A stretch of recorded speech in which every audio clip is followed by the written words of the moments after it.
أشهد أن لا إله إلا الله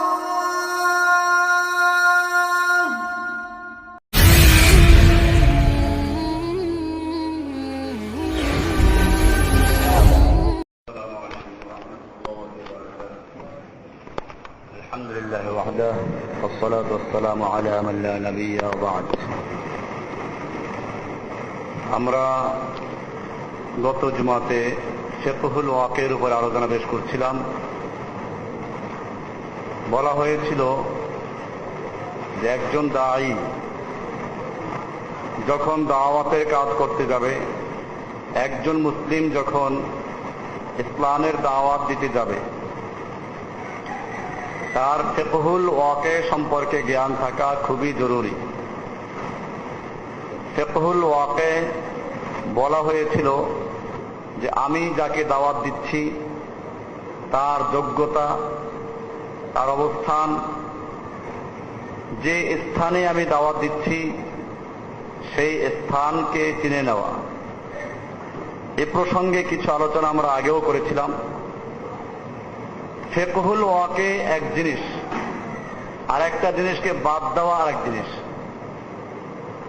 ফিকহুল ওয়াকি এর ভিত্তিতে পরিবেশ, পরিস্থিতি অথবা ব্যক্তির বা সমাজের পরিস্থিতির কারণে কোনো কাজকে বিলম্বিত করা যায়, কিন্তু এর মানে এই নয় যে ইসলামের কোনো বিধানকে আমরা বাদ দিতে পারব।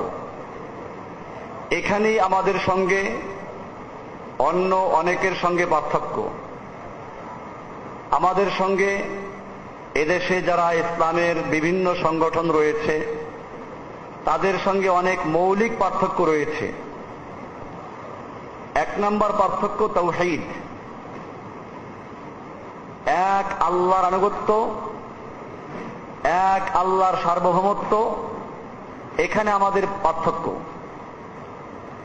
একজন মুসলিম যখন বলে আশহাদু আল্লা ইলাহা ইল্লাল্লাহ, তার মানে হচ্ছে আমি সাক্ষ্য দিচ্ছি আল্লাহ ছাড়া আর কোনো ইলাহ নাই, আর কোনো ইলাহ নাই। ইলাহ মানে কি? ইলাহ মানে হচ্ছে সার্বভৌম ক্ষমতার মালিক নাই। ইলাহ মানে হচ্ছে আমার আইন বিধান দেওয়ার কোনো মালিক নেই। ইলাহ মানে হচ্ছে আমার কোনো মাবুদ নাই, আনুগত্য করবে এমন কেউ নাই ইল্লাল্লাহ, এক আল্লাহ ছাড়া। প্রথমে খালি করা, লা ইলাহা বলে কি করা? আমরা মুসলিম, আমরা সকলেই পড়েছি লা ইলাহা। এই লা ইলাহার মানিটা কি? লা ইলাহা, লা মানে নাই, ইলাহ মানে কোনো মাবুদ, কোনো মাবুদ নাই, সব বাদ, খালি করা হলো। আমি এটা উদাহরণ দিয়ে সবসময় বলে থাকি। একটা পুরাতন বিল্ডিং এ রং করতে গেলে যেমন প্রথমে পুরাতন রংগুলো ঘষে মেজে পরিষ্কার করে ধুয়ে মুছে এরপরে নতুন রং করে, তাহলে রংটা স্থায়ী হবে। ঠিক এরকম ভাবে একজন লোক যখন ইসলামে আসবে তখন তাকে লা ইলাহা বলে অন্তরের থেকে সমস্ত গায়রুল্লাহকে উৎখাত করতে হবে। আল্লাহ ছাড়া যত মাবুদ, আল্লাহ ছাড়া যত ক্ষমতার মালিক, আল্লাহ ছাড়া যত ভাগ্য পরিবর্তন করার মালিক, সব কিছু উৎখাত করতে হবে লা ইলাহা। এখন একটা লোক লা ইলাহাও পড়ে, সে বিশ্বাস করে আমার পীর সাহেব হুজুর আমার অন্তরে ভাগ্যের সব পরিবর্তন করে দিবে। তার কি লা ইলাহা ঠিক আছে? ভাগ্যের পরিবর্তন করা মালিক কে? সন্তান দেওয়ার মালিক কে? রিজিক দেওয়ার মালিক কে? আমার মনের সবকিছু জানেন কে? কেউ যদি বিশ্বাস করে যে আমার হুজুর একেবারে চক্ষু বন্ধ করলে আমার অন্তরে কি আছে সব দেখে, দুনিয়াতে কি আছে সব দেখে, আরশ কুরসি লৌহ কলম সবকিছু তার সামনে হাজির হয়ে যায়, এই আকীদা পোষণ করে যদি কোনো ব্যক্তি লা ইলাহা ইল্লাল্লাহ পড়ে, সে মুসলমান না মুশরিক? পরিষ্কার মুশরিক, মক্কার কাফেরদের মতো মুশরিক। আপনারা কি মনে করেছেন যে মক্কার কাফেররা আল্লাহ বিশ্বাস করতো না? আরে বেটা, মক্কার কুফফাররা খানায় কাবা নির্মাণ করেছে। আল্লাহর নবীর আব্বার নামটা কি? আব্দুল্লাহ। এরপরে বুঝো না যে আল্লাহকে তারা চিনত কিনা? নিজের সন্তানের নাম রাখে আব্দুল্লাহ, আল্লাহর গোলাম। সেই সমাজের লোকে আল্লাহ বিশ্বাস করত। আবু জাহেল যে আল্লাহর নবীর সঙ্গে যুদ্ধে লিপ্ত হয়েছিল, সেই যুদ্ধ কি বুশের যুদ্ধ? সেই যুদ্ধ ছিল ধর্মীয় যুদ্ধ। আবু জাহেল মনে করত মুহাম্মদ সাল্লাল্লাহু আলাইহি ওয়াসাল্লাম বিধর্মী হয়ে গেছে, বেদিন হয়ে গেছে। যে কারণে আবু জাহেল বদরের যুদ্ধের আগের রাত্রে এবং যুদ্ধে রওনা হওয়ার আগে খানায় কাবার গিলাফ ধরে আল্লাহর কাছে কান্নাকাটি করেছে। কে? কার কাছে কান্নাকাটি করে? আল্লাহর কাছে। হে রব্বে কাবা, ও হে কাবার রব, আমরা তোমার কাবা নির্মাণ করেছি, আমরা তোমার হাজিদেরকে পানি খাওয়াই, আমরা যে কারণে কোরআন বলছে আজালতুম সিকায়াতুল হাজ্জ ওয়া ইমারাতাল মসজিদ, তোমরা কি মনে করেছো হাজিদেরকে পানি খাওয়ানো আর আল্লাহর ঘর নির্মাণ করা ওই ব্যক্তির মতো যে আল্লাহর প্রতি ঈমান এনেছে এবং যে হিজরত করেছে, জিহাদ করে তার সমতুল্য হতে পারে? কেন আল্লাহ এই কথা বললেন? কারণ মক্কার কুফফাররা খানায় কাবা নির্মাণ করেছিল। সেইটা আমি অনেকবার বলেছি। এই কাবা নির্মাণ করতে গিয়ে তারা হলফ করেছে। তখন আল্লাহর নবীর বয়স কত ছিল? 35 বছর। নবী তখন যুবক, নবুয়ত প্রাপ্তির মাত্র 5 বছর আগে। সেই সময় মক্কার যারা খানায় কাবার নির্মাণ করনেওয়ালা নেতারা কারা? এই আবু জাহেলরাই। আবু জাহেল, আবু সুফিয়ান, আবুল হাবরা। তারা দারুন নাদওয়া মক্কার সংসদ, সেখানে বসলো।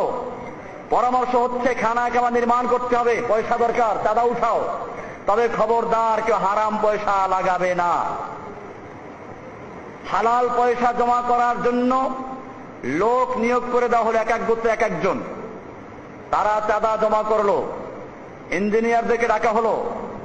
তারা হিসাব নিকাশ করে বলল এই পয়সা দিয়ে ইব্রাহিম আলাইহিস সালামের খানায় কাবা যত বড় ছিল অত বড় নির্মাণ করা সম্ভব নয়। তাহলে কি করতে হবে?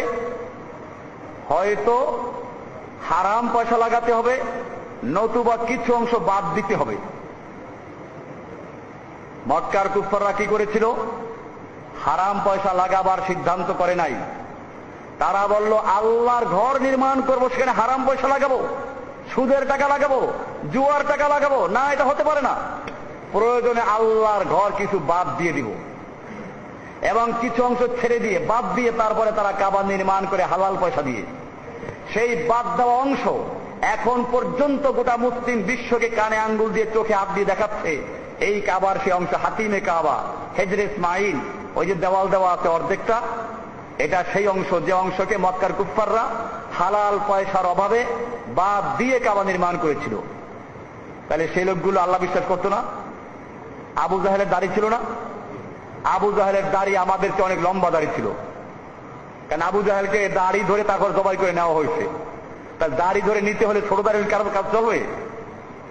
লম্বা লম্বা দাড়ি ছিল, পাগড়ি পরতো। আবু জাহেল তো আল্লাহ বিশ্বাস করতো না এমন লোক ছিল না।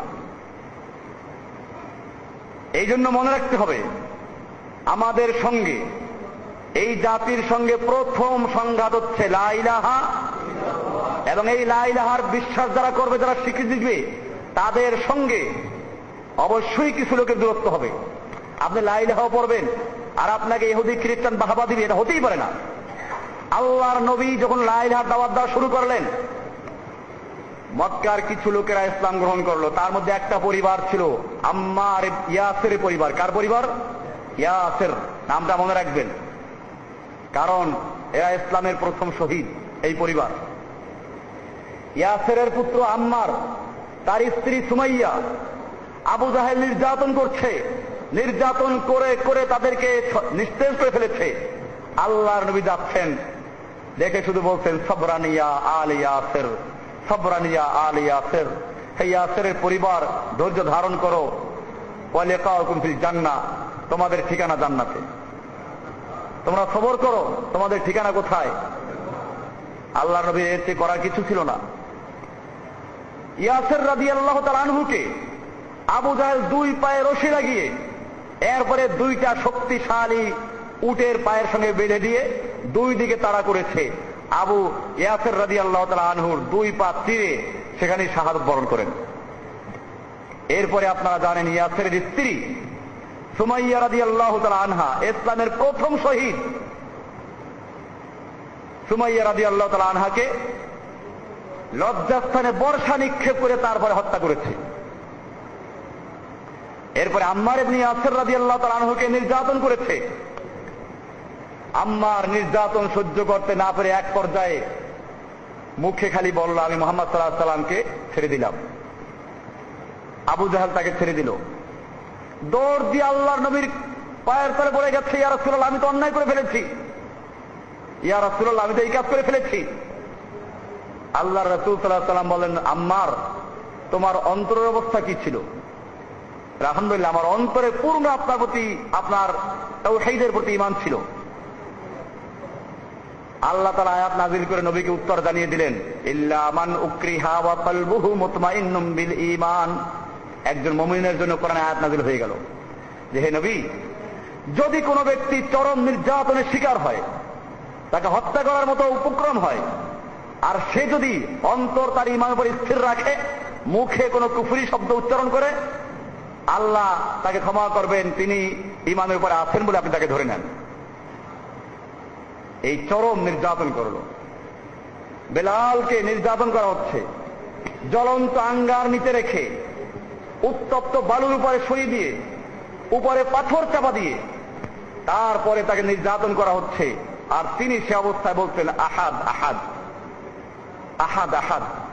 আল্লাহর নবী দেখছেন, আহাদ ইউনজিকা ইয়া বেলাল, হে বেলাল, তোমার এই আহাদ তোমাকে নাজাত দিবে, সবর করো। আবু বকর সিদ্দিককে গিয়ে বললেন, তিনি কিনে আজাদ করে দিলেন। বুঝতে হবে, লা ইলাহা ইল্লাল্লাহ যখন মানুষ স্বীকৃতি দিবে, যদি বুঝে শুনে বলে, তাহলে তার সঙ্গে সমাজের নাস্তিক, মোরতাদ, ইহুদি, খ্রিস্টান, ধর্মনিরপেক্ষতাবাদী, গণতন্ত্রী, সমাজতন্ত্রী, রাজতন্ত্রী, এই সবাই তাকে বাহবা দিবে, হতেই পারে না। কারণ আপনি আল্লাহ নবীর চেয়ে বড় বুজুর্গ নন, আপনি বেলালের চেয়ে বড় বুজুর্গ নন, আপনার সমাজ আবু জাহেলদের সমাজের চেয়ে কোনো ভালো নয়। কাজেই আপনাকে যখন তারা কিছু বলছে না, তার মানে হচ্ছে আপনার লা ইলাহা ইল্লাল্লাহর অর্থ ঠিক নাই।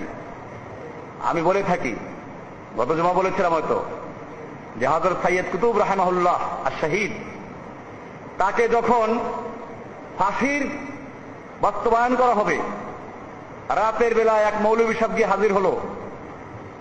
জিজ্ঞেস করলেন, তুমি কে? বলে, আমি জেলখানা মসজিদের ইমাম। আমি আপনার কাছে এসেছি, শুনলাম আপনার ফাঁসি হবে। সরকারের পক্ষ থেকে মুসলমানদের যাদের ফাঁসি দেওয়া হয়, তাদেরকে লা ইলাহা ইল্লাল্লাহ পড়াবার দায়িত্বটা আমার। সাইয়্যিদ কুতুব রাহমাতুল্লাহি আলাইহি আশ্চর্য হলেন, লা ইলাহা ইল্লাল্লাহ বলার কারণে আমার ফাঁসি হচ্ছে, লা ইলাহা ইল্লাল্লাহর উপরে কিতাব লেখার কারণে ফাঁসি হচ্ছে, লা ইলাহা ইল্লাল্লাহর দাওয়াত দেওয়ার কারণে আমার ফাঁসি হচ্ছে। যে সরকার আমাকে লা ইলাহা ইল্লাল্লাহ বলার অপরাধে ফাঁসি দিচ্ছে, আর সেই সরকার তোমাকে লা ইলাহা ইল্লাল্লাহ পড়াবার জন্য পয়সা দিচ্ছে। আমার আশ্চর্য মনে হচ্ছে, আমার মনে হচ্ছে তোমার লা ইলাহা ইল্লাল্লাহ আর আমার লা ইলাহা ইল্লাল্লাহ এক নয়। তোমার লা ইলাহা ইল্লাল্লাহ তাগুতের থেকে পয়সা দেয়, আর আমার লা ইলাহা ইল্লাল্লাহ তাগুতের পক্ষ থেকে ফাঁসিতে চড়ায়। বোঝা গেল লা ইলাহা ইল্লাল্লাহ বুঝে শুনে পড়তে হবে। লা ইলাহা ইল্লাল্লাহ, আল্লাহ ছাড়া কোনো ইলাহ নেই, কোন হেদায়েত দেওয়ার মালিক নেই, কোন পীর হেদায়েত দিতে পারবে না। এখানে দুই দলের সঙ্গে আমাদের পার্থক্য হয়ে গেল। একদিকে যারা ধর্মনিরপেক্ষ, আল্লাহর সার্বভৌমত্বকে যারা অস্বীকার করে, আল্লাহর বিধানকে যারা অস্বীকার করে, আবার কিছু অংশে মানে কিছু অংশে মানে না, এদের থেকে আমরা আলাদা হয়ে গেলাম। লা ইলাহা, আমরা বিশ্বাস করি সার্বভৌম ক্ষমতা মালিককে, বিধান দেওয়ার মালিককে। আল্লাহর বিধানের সঙ্গে যেই সমস্ত আইনের সংঘর্ষ হবে, একজন মুসলিম আল্লাহর আইনকে মানবে, আল্লাহর আইনের সঙ্গে সাংঘর্ষিক যত আইন সব বাতিল করবে। এইটা যারা বিশ্বাস করবে তারা মুসলিম, আর যারা এটা বিশ্বাস করবে না তারা কি নয়? মুসলিম নয়। লা ইলাহা ইল্লাল্লাহ যারা পড়বে তারা বিশ্বাস করবে মাজারে সিজদা করা যাবে না, মাজার দেওয়ার ক্ষমতা নেই, কোন পীরের ক্ষমতা নেই হেদায়েত দেওয়ার, পীরের ক্ষমতা নেই গায়েব জানার। এই বিশ্বাস যারা করে তারাও আমাদের থেকে আলাদা হয়ে গেল। এরপরে আমাদের মনে রাখতে হবে, অনেক ইসলামিক দল আছে, সেই দলগুলো লা ইলাহার দাওয়াত দেয়, ইসলাম কায়েম করতে চায়। তাদের সঙ্গে আমাদের পার্থক্য কোথায়? সেখানেও মনে রাখতে হবে, কুফুরি মতবাদ দিয়ে বা কুফুরির তরিকায় ইসলাম কায়েম করার স্বপ্ন দেখা অসম্ভব। একদিকে আমি ঘোষণা করবো আলিয়াউমা আকমালতু লাকুম দীনাকুম, ইসলাম একটা পরিপূর্ণ দিন, আর একদিকে সেই দিন কায়েম করার জন্য ইহুদি খ্রিস্টানদের আবিষ্কৃত গণতান্ত্রিক পদ্ধতি অবলম্বন করবে, এটা হতে পারে না। কাজে এই কারণে আমাদের থেকে অনেক আলাদা হয়ে গেছে, আমরা তাদের থেকে পৃথক। এরপরে যারা আবার দিন কায়েমের জন্য আল্লাহ রসুলের পদ্ধতি অবলম্বন করতে চায়, তাদের মধ্যেও অনেকে বলে যে এই মুহূর্তে আমাদের কোনো শক্তি নাই, কেমনে কি করব, রাসূলের পদ্ধতি অনুসরণ করতে গেলে আমাদের কি আছে। আমরা তাদেরকে বলতে চাই ফিকহুল ওয়াকি এই জন্য আছে, ফিকহুল ওয়াকি আমরা দিনকে পূর্ণাঙ্গ মনে করি, বিশ্বাস করব যে দিনের মধ্যে সালাত আছে, সিয়াম আছে, হজ আছে, যাকাত আছে, সব বিশ্বাস করতে হবে। হ্যাঁ, প্রস্তুতির জন্য কোন জিনিসকে আমি বাস্তবায়ন করতে পারছি না, আমাকে প্রশিক্ষণ নিতে তৈরি হতে হবে। কিন্তু আমি বলবো যে এটা বাদ, এটা এখন রহিত, আমি মক্কার জীবনে ফিরে গেছি। তাহলে আপনি মক্কার জীবনে ফিরে গেলেন, মদিনায় কবে আসবেন আমার জিজ্ঞাসা? মদিনায় আপনি কবে আসবেন? আর মক্কা আপনি কবে বিজয় করবেন? জেনে রাখুন, আল্লাহর রাসূল সাল্লাল্লাহু আলাইহি ওয়াসাল্লাম পরিষ্কার বলেছেন, লা তাযালু তায়ফাতুম মিন উম্মতি ইউকাতিলুনা আলাল হক। আবু দাউদ এবং মুসলিমের সহিহ হাদিস, আমার উম্মতের একটা দল কিয়ামত পর্যন্ত আল্লাহর রাস্তায় লড়াই করতে থাকবে, যারা কারো পরোয়া করবে না, কে তাদের সাহায্য করলো কে সাহায্য করলো না, এই পরোয়া তারা করবে না। আর এক হাদিসে আল্লাহ রাসূল বলেছেন, আল জিহাদু মাদিন ইলা ইয়াউমিল কিয়ামা, জিহাদ কিয়ামত পর্যন্ত অব্যাহত থাকবে। আর এক হাদিসে বলেছেন, আল জিহাদু মাদিন মুযবাসানি আল্লাহু তাআলা ইলা আন ইউকাতিলা আখিরু হাযিল উম্মতি দাজ্জাল লা ইবতিলহু জাওরু জায়র ওয়ালা আদলু আদিল। যেদিন থেকে আল্লাহ রাব্বুল আলামিন আমাকে জিহাদের হুকুম দিয়ে প্রেরণ করেছেন, সেই দিন থেকে জিহাদ শুরু হয়েছে এবং দাজ্জালকে হত্যা করা পর্যন্ত এই জিহাদ চলতে থাকবে। এটাকে কোনো জালেমের জুলুম, কোন অত্যাচারী অত্যাচার এবং কোন ন্যায়পরায়ণ ব্যক্তির ন্যায়পরায়ণতাকে বাদ দিতে পারবে না। প্রত্যেকটা সহিহ হাদিস। কাজে যারা বলে যে জিহাদ আমাদের দরকার নেই, আমরা দিন কায়েম করব এখন মক্কার জীবনে ফিরে গিয়ে, এরাও গুমরাহির মধ্যে আছে। এই জন্য মনে রাখতে হবে, আল্লাহর রাসূল সাল্লাল্লাহু আলাইহি ওয়াসাল্লাম সেজন্যই বলেছেন, বাদা আল ইসলামু গরীবান ওয়া সায়াউদু কামা বাদা গরীবান ফাতুবা লিল গুরাবা। আপনি বলবেন যে এরকম লোক কতজন, তার জবাব এটা মুসলিমের সহিহ হাদিস। আল্লাহর রাসূল সাল্লাল্লাহু আলাইহি ওয়াসাল্লাম বলেছেন, ইসলাম শুরু হয়েছে গরীব মানে অপরিচিত অবস্থায়। গরীব মানে মুসাফির, গরীব মানে পথিক, যাকে কেউ চিনে না। আপনি ঢাকা শহরে নতুন আসলেন, আপনার কোনো আত্মীয় স্বজন নাই, বন্ধু বান্ধব নেই, কেউ আপনাকে চিনে না। আল্লাহ রাসূল সাল্লাল্লাহু আলাইহি ওয়াসাল্লাম বলছেন যে ইসলাম এরকম গরীব অবস্থায়, অপরিচিত অবস্থা শুরু হয়েছে। এরপরে বলছেন ওয়া সায়াউদু কামা বাদা গরীবান, এবং অচিরেই ইসলাম আবার সে অবস্থায় ফিরে যাবে যেরকম শুরু হয়েছিল, অপরিচিত অবস্থায়। আমরা দেখতে পাচ্ছি এখন ইসলামের সেই আদর্শ কোথায়, যে ইসলাম সাহাবায়ে কেরামদের ছিল। সাহাবায়ে কেরামদের ইসলামের মধ্যে আলাদা কোনো সংবিধান ছিল না। সাহাবায়ে কেরামদের ইসলামের মধ্যে আদালতে এক ইসলাম, সংবিধানের বাইরে আর এক ইসলাম, মসজিদে এক ইসলাম, এরকম ছিল না। সাহাবায়ে কেরামদের ইসলামের কেন্দ্রবিন্দু ছিল মসজিদ, আদালত ছিল মসজিদ, মেহমানখানা ছিল মসজিদ, রাষ্ট্রভবন, গণভবন সব ছিল মসজিদ কেন্দ্রিক। এখান থেকে আলাদা হয়ে যায় নাই। সাহাবায়ে কেরামদের ইসলামের কোন তরিকা ছিল না, চিশতিয়া তরিকা ছিল না, কাদিয়া তরিকা ছিল না, নকশবন্দিয়া, মুজাদ্দিদিয়া, এই দেশে কত তরিকা। সাহাবায়ে কেরামদের বিশ্বাস ছিল না কোন ব্যক্তি খাদা বাবা, কোন ব্যক্তি গাদা বাবা, কোন ব্যক্তি ল্যাংটা বাবা, কোন ব্যক্তি গন্ধে বক্স, কোন ব্যক্তি আতা বক্স, কোন ব্যক্তি গরিব নেওয়াজ। এইগুলো সব শিরকি। গাউসুল আজম, মানুষ কখনো গাউসুল আজম হতে পারে না। মহাখালীতে ঢুকলে গুলশানে যাওয়ার পথে দেখবেন বাম পাশে একটা মসজিদ আছে, নাম কি? গাউসুল আজম মসজিদ। গাউস মানে ত্রাণকর্তা, বিপদে উদ্ধারকারী। আল আজম মানে সবচেয়ে বড়, সবচেয়ে মহান ত্রাণকর্তা কে? ওখানে লেখা আছে গাউসুল আজম আব্দুল কাদের জিলানী। মুসলমান না মুশরিক? বলতে ভয় লাগে। পরিষ্কার হতে হবে, মুশরিককে মুশরিক বলা ইমানের দাবি, এটা ক্লিয়ার হতে হবে। যেই মুসলমান বিশ্বাস করে কোন মানুষ গাউসুল আজম, যেই মুসলমান বিশ্বাস করে কোন মানুষ খাজা নওয়াজ, গরিব নওয়াজ, বান্দা নওয়াজ, আতা বক্স, গঞ্জে বক্স সব দিয়ে দেয় মানুষকে, সেই ব্যক্তি মুসলিম না মুশরিক? পরিষ্কার মুশরিক। কাজে মনে রাখতে হবে, মুশরিকদের চিনতে হবে। যেই লোকগুলো মাজারে গিয়ে কুমিরের পূজা করে, যেই লোকগুলো মাজারে গিয়ে কচ্ছপের পূজা করে, যেই লোকগুলো মাজারে গিয়ে গজার মাছের পূজা করে, যেই লোকগুলো মাজারে চাদর দেয়, পয়সা দেয়, টাকা দেয়, আগরবাতি মোমবাতি দেয়, এই লোকগুলো মুসলিম না মুশরিক? যেই লোকগুলো সার্বভৌমত্বের অধিকারী মনে করে জনগণকে, জনগণ সমস্ত ক্ষমতার মালিক, এই বিশ্বাস করে যারা ভোট দেয়, যারা এমপি বানায়, যারা এরকম মানব রচিত আইন রক্ষার জন্য যারা হলফ করে, আপনি তাদের কি বলবেন? এইটা আমি বললাম না।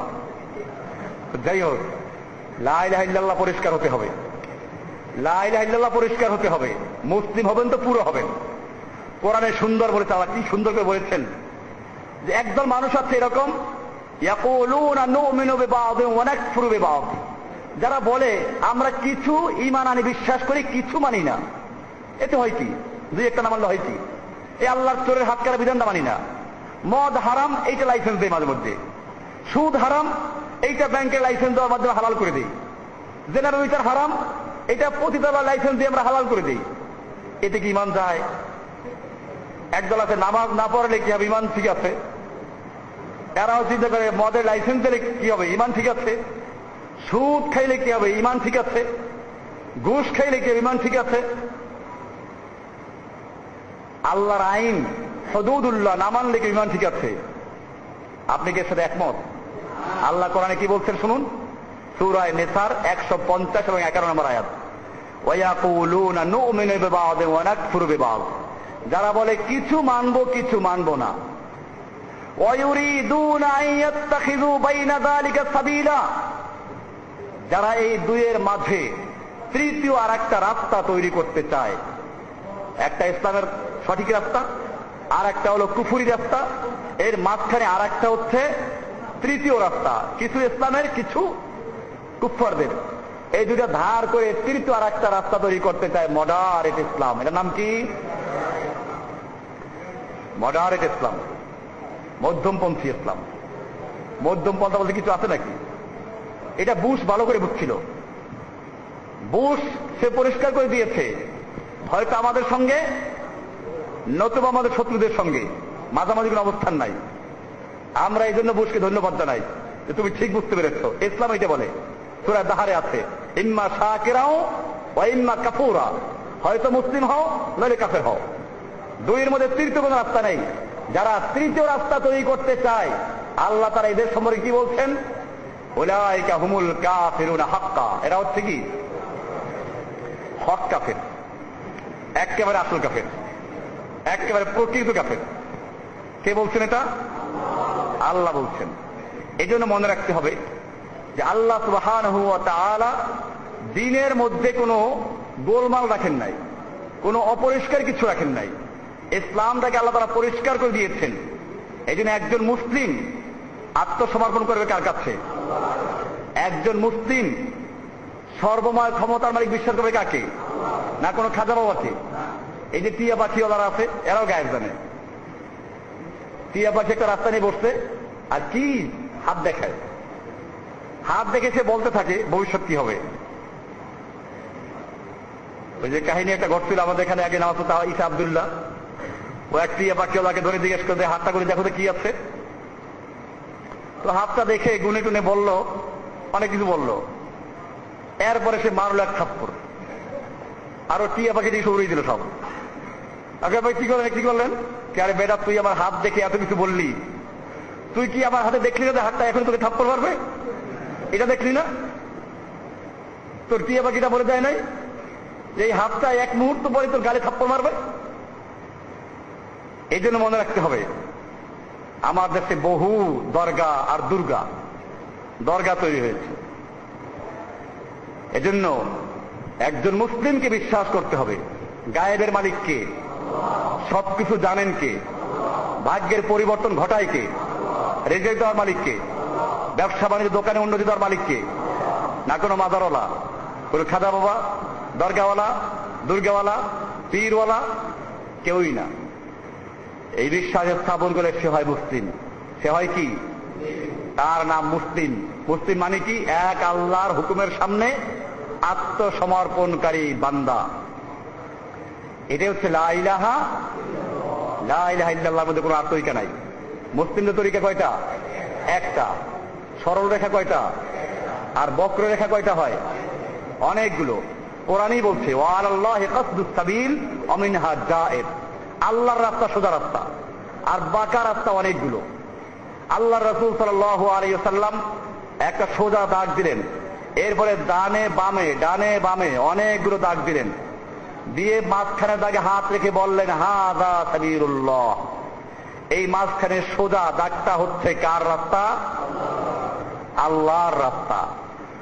আর এই যে ডানে বামে অনেকগুলো রাস্তা, এগুলো হচ্ছে শয়তানের রাস্তা। কিসের রাস্তা? ওয়াহাদিস সুবুলুস শায়াতিন। এই যে ডানে বামের রাস্তাগুলো, এগুলো কিসের রাস্তা? আলা কুল্লি সাবিলিন মিনহা শাইতান। এই রাস্তাগুলোর প্রত্যেকটা রাস্তা এক একটা শয়তান বসে আছে। কি বসে আছে? প্রত্যেকটা রাস্তার মুখে এক একটা শয়তান বসে আছে। যখনই কোনো ব্যক্তি সিরাতে মুস্তাকিমে চলতে চায়, সোজা রাস্তায় চলতে চায়, তখন শয়তান ডাক দেখায় এই রাস্তায় ঢুকো, এই রাস্তায় ঢুকো, এই তরিকায় ঢুকো, এই তরিকায় ঢুকো। সাহাবীদের তরিকা ছিল কয়টা? তাবেঈনদের তরিকা ছিল কয়টা? আজকে আমাদের দেশে যে হাজার তরিকা। আমি জিজ্ঞেস করতে চাই, এই যে দেশে ইমাম আবু হানিফা রাহিমাহুল্লাহকে অনুসরণ করা হয়, ইমাম আবু হানিফার তরিকা ছিল কয়টা? উনি কোন তরিকার ছিলেন? ইমাম বুখারী কোন তরিকার ছিলেন? ইমাম মুসলিম কোন তরিকার ছিলেন? ইমাম শাফিঈ কোন তরিকার ছিলেন? ফিকহি মাসলার ক্ষেত্রে তারা ইখতিলাফ করেছেন, যে তারা এই সমস্ত কোন তরিকার মধ্যে ছিলেন না। এই জন্য মনে রাখতে হবে, আমাদের মুসলিমদের আকীদা বিশ্বাসের মধ্যে অনেকগুলো মাকড়সার জ্বালা ঢুকেছে, শয়তানের অনেক তরিকা ঢুকে গেছে। এই সব তরিকাগুলো বর্জন করে আমাদের একটা তরিকা আছে, সেই তরিকার নাম কি? রাসূলের তরিকা। কার তরিকা? রাসূলের তরিকা। আমরা সেই আদর্শ রাসূলের শিক্ষা। আজকে মুসলিমরা আকীদার ক্ষেত্রে যেমন এতিম, এরকম সব ক্ষেত্রে এতিম। আজকে ইহুদি খ্রিস্টান আমাদের দেশ দখল করতেছে সুকৌশলে। আপনারা জানেন যে পাহাড়ে পর্বতে যারা বসবাস করে, এরা এক মুঠ গমের জন্য, 5টা টাকার জন্য তারা যে কোনো কাজ করতে পারে।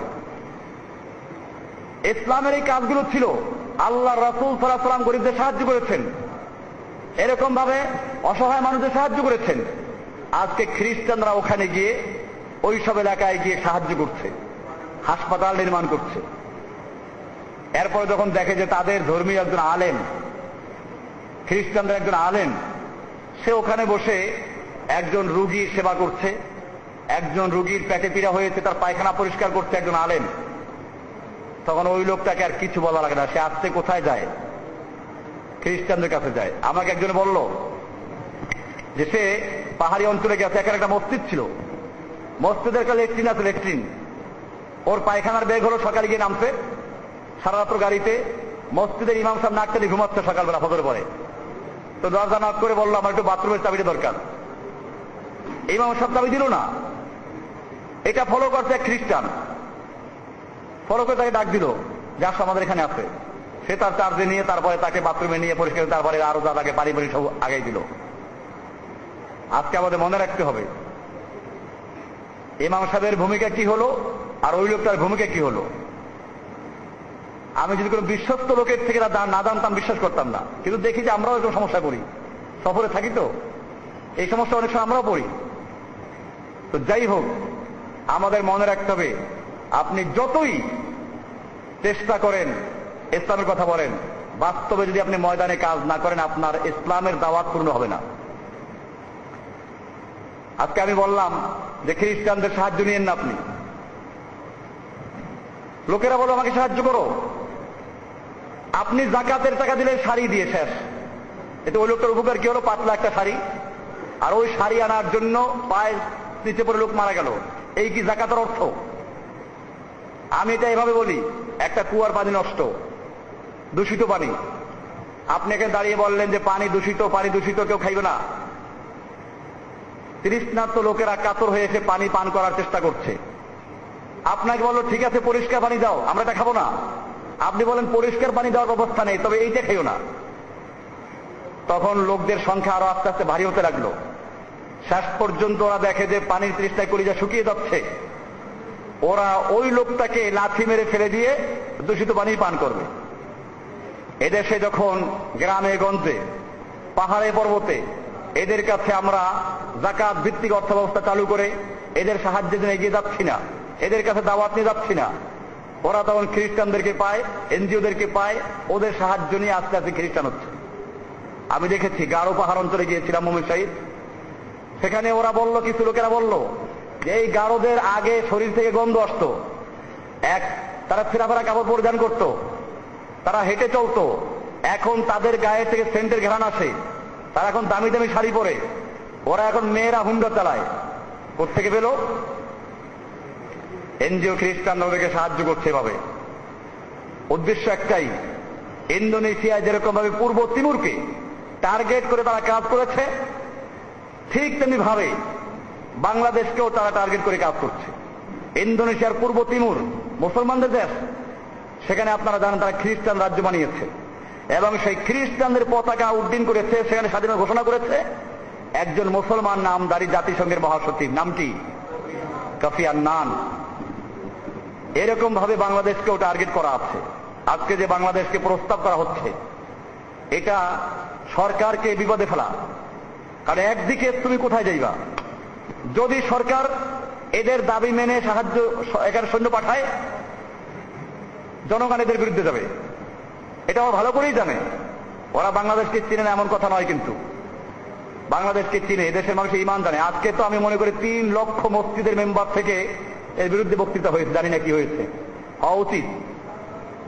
তো 3 লক্ষ মসজিদ থেকে আজকে এর বিরুদ্ধে বক্তব্য হবে বা হয়েছে। এরকম ভাবে 3 লক্ষ মসজিদের থেকে মুসল্লিরা এটা উদ্বুদ্ধ হয়েছে। এরপরে যদি এরকম সিদ্ধান্ত হয় তাহলে রাজপথে মানুষ আন্দোলন করবে, ওরা ভালো করেই জানে। সেই সুযোগে আবার এদেশের বিরোধী পার্টি দ্বারা তারা একত্র হবে, কারণ আন্দোলন তো সবাই চায়। তখন দেখবেন যে মাশাআল্লাহ দেশের ওই যে খুচরা যে দলগুলো আছে, ওই বিএনপি বলেন, অমুক বলেন, সবাই সে কি করবে? যে বাতাস দিবে, এরকম একটা গন্ডগোল শুরু হবে। সেই গন্ডগোল শুরু হয়ে তারপরে মারামারি করবে নিজেরা, তখন ওরা আসবে আমরা তোমাদের সাহায্য করবো, আমাদের সৈন্য দিয়ে সাহায্য করবো। মূলত এইভাবে ঢোকার জন্য একটা রাস্তা পরিষ্কার করা। আর যদি বাংলাদেশ সরকার সৈন্য না পাঠায় কি হবে? তাহলে সরকারকে ওরা তালিকা তৈরি করলো যে আমাদের সাথে না, আমাদের বাইরে। এরপরে আস্তে আস্তে সুদূর প্রসারী পরিকল্পনা এদের বিরুদ্ধে, এই দেশের বিরুদ্ধে চক্রান্ত চলবে। এরপরে আমাদের মনে রাখতে হবে যে ইহুদি খ্রিস্টানরা যুগে যুগে চক্রান্ত করেছে, আল্লাহ তাআলা ওদের চক্রান্তকে মাকড়সার জালের মতো ভেঙে দিয়েছে। মুসলমানদের একটা কাজ করতে হবে, তা হচ্ছে ইসলামের উপরে পূর্ণভাবে তাদের ফিরে আসতে হবে, ইসলামের সঠিক শিক্ষা অর্জন করতে হবে, ইসলামের যে কাজগুলো সেগুলো করতে হবে। সেই কাজগুলো যদি আমরা করতে পারি, আকীদা রাখতে পারি, তাহলে ইনশাআল্লাহ যে আল্লাহ তাআলা বদরের যুদ্ধে আল্লাহর নবীকে সাহায্য করেছেন, সে আল্লাহ এখনো জীবিত আছেন কিনা? যে আল্লাহ তাআলা হুনাইনের যুদ্ধে আল্লাহর নবীকে সাহায্য করেছেন, সে আল্লাহ জীবিত আছেন কিনা? যে আল্লাহ তাআলা যুগে যুগে ইসলামকে সাহায্য করেছেন, সে আল্লাহ জীবিত আছেন না? ইনশাআল্লাহ যিনি সাহায্য করবেন। আমাদের মনে রাখতে হবে সেজন্য এলেম অর্জন করতে হবে। সেই এলেমটা হবে তাওহীদ ভিত্তিক। কি ভিত্তিক? তাওহীদ ভিত্তিক। শিরক বিদআত মুক্ত হতে হবে। সেই এলেমের মধ্যে কোনো খাজা বাবা, গাজা বাবা, পীর বাবা, ল্যাংটা বাবার কোনো মিশ্রণ থাকতে পারবে না। স্বচ্ছ পরিষ্কার ঈমান অর্জন করতে হবে। এরপরে ইসলামের যে বিধানগুলো সেগুলো বাস্তবায়ন করতে হবে। তো যাই বলছিলাম, আমরা এই জন্যই ফিকহুল ওয়াকে, এই ফিকহুল ওয়াকে সম্পর্কে আলোচনা পেশ করছিলাম। আজকে অনেক বিষয় এসে গেছে, আগেই অল্প কিছু আলোচনা করে কিতাব থেকে, এরপরে ইনশাআল্লাহ আপনাদের ছুটি দেওয়া হবে। ফিকহুল ওয়াকে বলা হয়েছিল যে কাজ করতে গিয়ে মানুষের অবস্থা, সময়ের দিকে লক্ষ্য রাখা, এরকম ভাবে যে পরিবেশে আমি দাওয়াতের কাজ করছি তাদের দিকে লক্ষ্য রাখা, এই বিষয়টাকেই বলা হয় ফিকহুল ওয়াকে, মানে বাস্তবতা উপলব্ধি করা। এখানে আমরা দেখতে পাচ্ছি কানা নবী সাল্লাল্লাহু আলাইহি ওয়াসাল্লাম ইউআসিরু কওমান ফি বাযিল গানাইম। আল্লাহ রাসূল সাল্লাল্লাহু আলাইহি ওয়াসাল্লাম যখন গনিমতের মাল ভাগ করতেন, তখন কিছু লোকদেরকে গনিমতের মালের অংশ দিতেন। কেন? তালিফান লিকুলুবিহিম, ওদের চিত্তাকর্ষণের জন্য, মানে ওদেরকে ইসলামের দিকে আকৃষ্ট করার জন্য। কিছু কাফেররাও ছিল, এদেরকে গনিমতের মালের থেকে একটা অংশ দিতেন। আও জাবরান লিমুসিবাতিহিম, অথবা তারা যে ক্ষতিগ্রস্ত হয়েছে সে ক্ষতির থেকে ক্ষতিপূরণ দেওয়ার জন্য। ওয়ায়াকিলুল আখিরিনা ইলা ঈমানিহিম, কিছু লোকদেরকে যারা একেবারে ত্যাগী এদের দিতেন না। কেন? আল্লাহ রাসূল সাল্লাল্লাহু আলাইহি ওয়াসাল্লাম এটা খেয়াল করতেন যে যে লোকটাকে দেওয়া হচ্ছে সে নবমুসলিম, নতুন ইসলাম এসছে। ফারুব্বা শাখসিন হাদিস আহাদিন বিল ইসলাম, অনেক ব্যক্তি এরকম আছে যে নতুন ইসলাম এসেছে, ইউতি মিনাল গানাইম, তাকে আল্লাহ রাসূল সাল্লাল্লাহু আলাইহি ওয়াসাল্লাম গনিমতের মাল দিতেন। ফায়াজিদুহুল আতা ঈমানান ওয়া ওয়ালাআন লিহাদাদ দ্বীন, এতে তার ইসলামের প্রতি আকর্ষণ বাড়ত এবং মুমিনদের প্রতি তার আস্থা বাড়ত এবং এই দ্বীনের প্রতি সে অবিচল থাকার জন্য সে আস্তে আস্তে আগাত।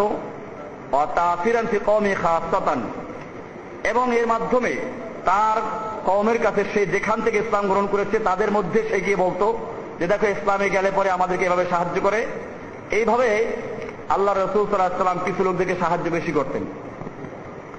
আর যদি তাকে সাহায্য না করা হতো, ওয়াইল্লাম নুতিহি আন্না আলাইহি শাইতান, আর তাকে না দিলে পরে শয়তান তাদেরকে সাহায্য করতো আমাদের বিরুদ্ধে, মানে তারা ইসলাম থেকে সরে যাবে, যেটা হচ্ছে এখন এই পাহাড়ি অঞ্চলে বিভিন্ন উপজাতি, বিভিন্ন মুসলিম যারা অশিক্ষিত পাহাড়ি অঞ্চলে থাকে, এই গরিবদের মধ্যে যেটা হচ্ছে যে তাদেরকে যদি এভাবে সাহায্য করা হতো তারা হয়তো ইসলামের দিকে আকৃষ্ট হতো।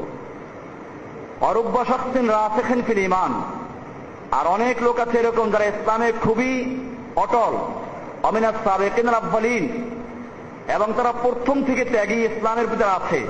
লা ইয়াদুররুহু আতা মিনাল গানাইম আম লাম ইউতা, এদেরকে গনিমতের মাল দেওয়া হলো কি হলো না এদিকে তারা কোনো পরোয়া করত না। আল্লাহ রাসূল সাল্লাল্লাহু আলাইহি ওয়াসাল্লাম তাদেরকে দিতেন না। এমন একটা ঘটনা ঘটল হাদিসে, যেটা বলা আছে আন আনাস ইবনে মালিক আন্না নাসাম মিনাল আনসার ক্বালু লিরাসূলিল্লাহি সাল্লাল্লাহু আলাইহি ওয়াসাল্লাম হিনা আফা আল্লাহু আলা রাসূলিহি মিন আমওয়ালি হাওয়াজিন, যে যখন হাওয়াজিন হুনাইনের যুদ্ধে আল্লাহ রাসূলকে আল্লাহ তাআলা অনেক গনিমতের মাল দিলেন, সেই মাল বন্টনের ক্ষেত্রে আল্লাহ তাআলা আল্লাহ রাসূল সাল্লাল্লাহু আলাইহি ওয়াসাল্লাম বন্টন করতে গিয়ে মক্কার কিছু কুরাইশের কিছু লোকদেরকে দিলেন। মা আফা ফাতাফিকা ইউতি রিজালান মিন কুরাইশিন, কুরাইশের কিছু লোকদেরকে, কুরাইশ বংশের মক্কার কিছু লোকদেরকে দিতে লাগলেন। আল মিয়াতা মিনাল ইবিল, 100 উট দিতে আরম্ভ করলেন, 100 উট। ফাকালু, মদিনার আনসারী সাহাবীরা দেখলেন যে আমাদেরকে কি দিবে, সবই তো দেওয়া হচ্ছে। ওনারা বললেন ইয়াগফিরুল্লাহু লিরাসূলিল্লাহি সাল্লাল্লাহু আলাইহি ওয়াসাল্লাম, আল্লাহ তাআলা তার রাসূলকে ক্ষমা করে দিন। ইউতি কুরাইশান, আমাদেরকে দিচ্ছে না, অথচ কুরাইশদেরকে দিচ্ছে। ওয়ায়াদাউনা, আমাদেরকে দিচ্ছে না। ওয়াসুয়ুফুনা তাকতুরু মিন দিমাইহিম, অথচ আমাদের তরবারিগুলোর থেকে এখনো ওদের রক্ত ঝরছে। কারণ মক্কা বিজয় হলো কয়েকদিন আগে, এরপরে এই যুদ্ধটা হয়েছিল কয়েকদিন পরেই। তো ওদের রক্তে আমাদের তরবারি এখনো ভেজা, আর আমাদেরকে না দিয়ে ওদেরকে দিচ্ছেন। আল্লাহ রাসূল সাল্লাল্লাহু আলাইহি ওয়াসাল্লাম কি বললেন? ইন্নী লা উতি আর রাজুলা, সাহাবীদের এই কথাগুলো, আনসারীদের এই কথাগুলো আল্লাহ রাসূলের কানে আসলো। তিনি বলেন দেখো, আমি অনেক সময় একজনকে দেই, অথচ ওয়াগাইরু আহাব্বু ইলাইয়া মিনহু, আমার কাছে তার চেয়ে তাকে দেই নাই সে আমার কাছে অনেক প্রিয়, বেশি প্রিয়। কেন তাকে দিচ্ছি? মাখাফাতা আন ইয়াকুব্বাহুল্লাহু ফিন্নার, এই ভয়ে যে আল্লাহ তাআলা তাকে উল্টা জাহান্নামে নিক্ষেপ না করে। এই হাদিসটা বুখারীতে আছে, মুসলিমে আছে। বুখারীতে 2914 নম্বর হাদিস, মুসলিমে 2214 নম্বর হাদিস। এভাবে আল্লাহ রাসূল সাল্লাল্লাহু আলাইহি ওয়াসাল্লাম বললেন যে আমি এভাবে কিছু লোককে দেই, কিছু লোককে দেই না। আল্লাহ রাসূল জমা করলেন, ফাকাল ইন্না কুরাইশান হাদিসু আহাদিন বিজাহিলিয়াতিন ওয়া মুসিবাতিন, যে কুরাইশরা নতুন ইসলাম গ্রহণ করেছে, ওরা এই কয়েকদিন আগে জাহিলিয়াতের মধ্যে ছিল, তারা বিপদগ্রস্ত। ওয়া ইন্নী আরাদতু নুজবিরাহুম ওয়া আতাআল্লাফাহুম, আমি চাচ্ছি তাদেরকে এই ক্ষতিপূরণটা দিতে এবং তাদেরকে ইসলামের দিকে আরো আকৃষ্ট করতে। আমা তার দাও না, তোমরা কি চাও না যে আইয়ার জিয়ান নাস বিদুনিয়া অত্যার জিওনা বিরাসূলিল্লাহি ইলা বুয়ুতিকুম, যে মানুষেরা এই বকরি, ভেড়া, দুম্বা, ছাগল, উট নিয়ে চলে যাক, আর তোমরা আল্লাহর রাসূলকে নিয়ে তোমাদের ঘরে ফিরবে। কি কথা! মদিনা আনসারদেরকে বলছেন যে লোকেরা এই গনিমতের মাল, উট, ভেড়া, বকরি, দুম্বা নিয়ে চলে যাবে, আর তোমরা আল্লাহর রাসূলকে নিয়ে ঘরে ফিরবে, এতে কি তোমরা সন্তুষ্ট নও? ক্বালু বালা, আনসারী বলে অবশ্যই ইয়া রাসূলুল্লাহ, আমরা এটাকেই অগ্রাধিকার দিচ্ছি। এরপর আল্লাহ রাসূল বললেন ক্বালু লাউ সালাকান নাসু ওয়াদিয়ান, যদি গোটা পৃথিবীর মানুষ একটা রাস্তা ধরে, ওয়া সালাকাতিল আনসারু শিআবান, আর মদিনার আনসার তোমরা আরেকটা রাস্তায় চলো, লা সালাকতু ওয়াদিয়াল আনসার আও শিআবাল আনসার, তাহলে আমি আনসাররা যে রাস্তায় চলে সেই রাস্তা গ্রহণ করব। এইভাবে আল্লাহ রাসূল পরিষ্কার করে দিলেন। এই জন্য এই হাদিস থেকে পরিষ্কার হলো যে আল্লাহ রাসূল সাল্লাল্লাহু আলাইহি ওয়াসাল্লাম এখানে লোকদেরকে খেয়াল করতেন যে কে কোন স্তরের লোক। এরকম সামনে আরো কিছু আসবে যে আল্লাহ রাসূল সাল্লাল্লাহু আলাইহি ওয়াসাল্লাম মানুষের আকল এবং জ্ঞান বুঝে তারপরে তাদেরকে ইলম বিতরণ করতেন। তা আমরা সেই বিষয়গুলো ইনশাআল্লাহ দাওয়াতের ক্ষেত্রে কাজগুলো করব। আর নিয়মিত আমরা শুক্রবার দিনটাকে এই ক্লাস, আমি ইনশাআল্লাহ এখানে আরো অনেক গুরুত্বপূর্ণ ক্লাস করার ইচ্ছা করছি, যেহেতু এটা প্রাথমিক। এই জন্য আমরা ইনশাআল্লাহ উসুলে তাকফির, উসুলে কাওয়াইদুল ঈমান এগুলো এখানে আলোচনা করার ইচ্ছা আছে। তো ঠিক মতো থাকলে আপনারা ইনশাআল্লাহ অনেক ইলম অর্জন করতে পারবেন। আল্লাহ সুবহানাহু ওয়া তাআলা আমাদের সকলকে বিষয়গুলিকে বুঝার এবং আমল করার তৌফিক দান করেন।